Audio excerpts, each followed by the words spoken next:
Bismillahirrahmanirrahim. Cerita novel Suamiku yang Jahat Selalu Merayuku. Bab 21. Chelsea datang ke rumah sakit. Felix duduk di koridor di luar bangsal, tangannya di atas lutut dan sedikit membungkukkan punggungnya, sepertinya sedang memikirkan sesuatu. Dia bahkan tidak menyadari keberadaan Chelsea sudah berdiri di sampingnya.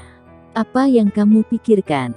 Felix mengangkat kepalanya, melihat bahwa orang yang berbicara adalah Chelsea. Dia menenangkan emosinya, lalu kembali melirik ke arah bangsal. "Suasana hati ibumu sedang kurang baik.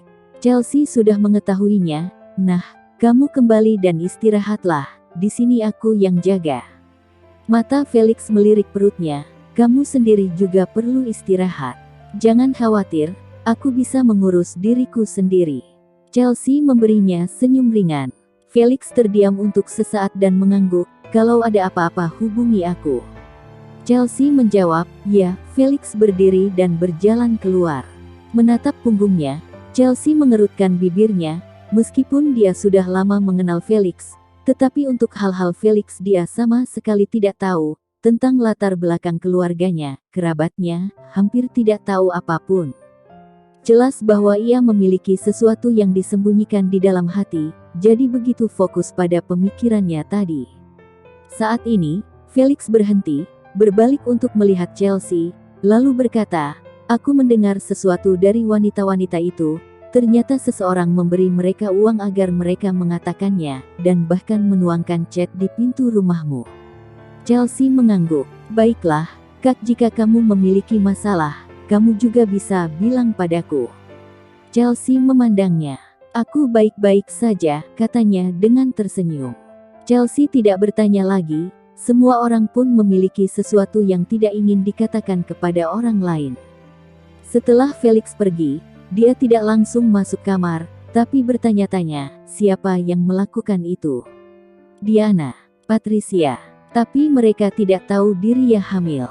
Jadi, boom. Tiba-tiba, terdengar suara runtuhan. Chelsea kaget dan langsung membanting pintu, kemudian melihat pecahan kaca di dekat kaki Liana. Ia berjalan mendekatinya, membungkuk untuk mengambil pecahan kaca di atas lantai. "Ibu, apakah kamu ingin minum air?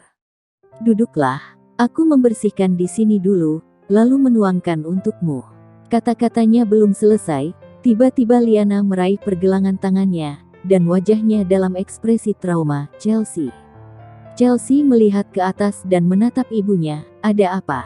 Liana juga tampaknya sangat lesu, hanya memegang tangan Chelsea. "Semakin lama semakin erat, anak yang berada di perutmu, gugurkan saja." "Baik. Sekarang baru awal, nanti setelah anak itu lahir, tidak ada ayah. Kalau berambut kuning bermata biru, apa yang akan orang lain pikirkan tentangnya?" Chelsea tahu bahwa Liana dalam keadaan tidak sadar, tetapi dia tidak menyangka Liana akan mengulangi kata-katanya. "Ibu."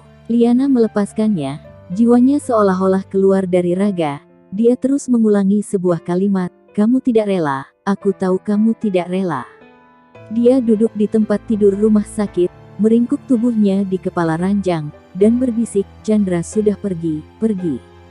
Chelsea terkejut, ada apa dengannya? Chelsea bergegas untuk memanggil dokter.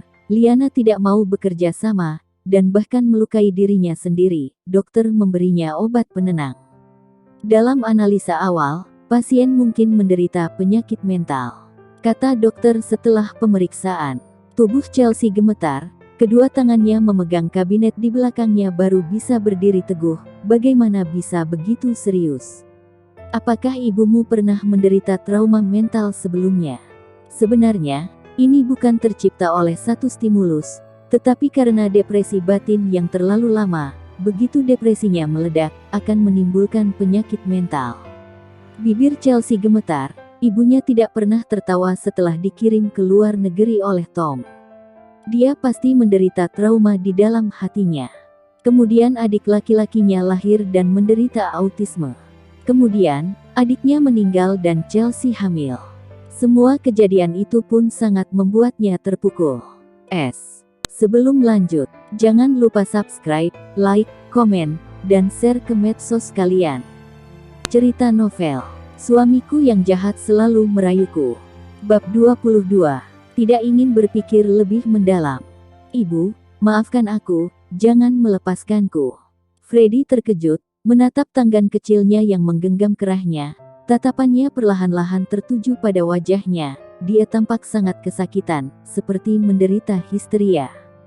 Freddy mengerutkan kening. Chelsea. Chelsea tidak bisa mendengarnya.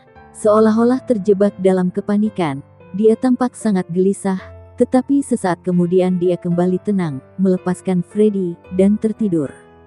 Freddy pelan-pelan bangkit, memandangnya selama 2 detik, berbalik, dan berjalan keluar kamar. Lisa sedang duduk di sofa, memegang gelas air erat dengan kedua tangannya. Selama Freddy masih di kamar itu, hatinya pun tersayat.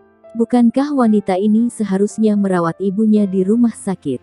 Kenapa datang kembali? Sebelumnya Kiki pergi untuk menyelidiki Chelsea. Hal ini diketahui oleh Lisa, sehingga ketika Kiki mengirim seseorang ke negara A untuk menyelidiki informasi Chelsea, orang Lisa yang lebih dulu mengambil tindakan dan membunuh wanita yang memperkenalkan bisnis pada Chelsea.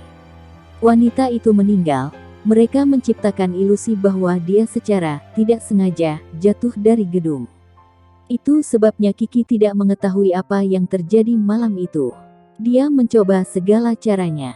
Karena dia takut Freddy dan Chelsea akan menghabiskan banyak waktu bersama, maka dia menyuap orang-orang di tempat ibu Chelsea tinggal dan mengatakan sesuatu yang tidak enak didengar. Membuat Liana dirangsang dan dirawat di rumah sakit. Itu membuat Chelsea tidak punya waktu untuk bersama Freddy. Tetapi tidak menyangka wanita ini tidak tinggal di rumah sakit, bahkan dipeluk oleh Freddy. Semakin memikirkannya, semakin membuat hati Lisa runtuh, sehingga mengabaikan kontrol ekspresi wajahnya. Freddy keluar dari kamar, melihat semua emosi yang belum sempat disembunyikan Lisa. Dia diam-diam berjalan ke arah Lisa. Lisa berdiri, dia hampir ingin langsung bertanya, tetapi untungnya masih bisa bertahan, apakah Nona Liam sakit? Freddy tidak langsung menjawab, malah duduk di sofa, kakinya yang ramping ditumpang tindih, dan kemudian perlahan-lahan mengangkat matanya, menatap Lisa. Sikapnya tidak hangat tapi juga tidak dingin, membuat orang sulit untuk menebak. Lisa tiba-tiba merasa gugup. Freddy yang seperti ini membuat dia takut. Dia berkata dengan hati-hati, "Freddy." "Ya." Freddy tersenyum. "Ada apa?" "Tampaknya tidak ada yang salah dengan ini." Lisa sedikit menenangkan pikirannya dan mencoba duduk di sampingnya. Freddy tidak menolaknya. Dia baru merasa sedikit lega. Ini adalah kontrak untuk tanah di Teluk Repulse. Kiki menyerahkan folder itu kepada Freddy. Alasan mengapa Lisa mengikuti Kiki adalah dia mendengar Kiki mengatakan bahwa Freddy menginginkan kontrak untuk tanah ini. Tanah ini terletak di Teluk Repulse, dikelilingi oleh pegunungan dan perairan, tempat yang bagus, cocok untuk perencanaan liburan bagi wisatawan dan tentu merupakan proyek yang bagus, makanya ada banyak orang yang menginginkannya. Hanya saja ketika tanah itu ditawar 2 tahun lalu, meskipun grup Greenwood mendapatkan hak untuk mengembangkannya, tetapi grup Greenwood tidak ingin mengembangkan tanah ini, jadi dia memutuskan untuk melelannya.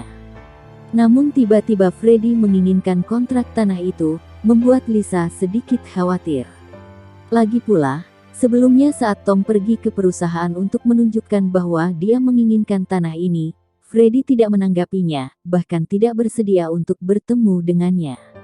Chelsea adalah putri Tom. Dia takut Freddy menjual tanah ini kepada grup Liam karena Chelsea.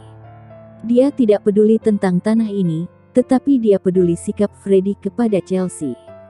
Bukankah tanah ini sudah diputuskan untuk dilelang? Lisa dengan tidak sengaja bertanya. Meskipun dia bertanya dengan nada biasa saja, tetapi bagaimana mungkin Freddy tidak tahu dia sedang mengujinya? Freddy tidak membongkarnya, tapi mengulurkan tangannya untuk memeluk bahu Lisa. "Liz."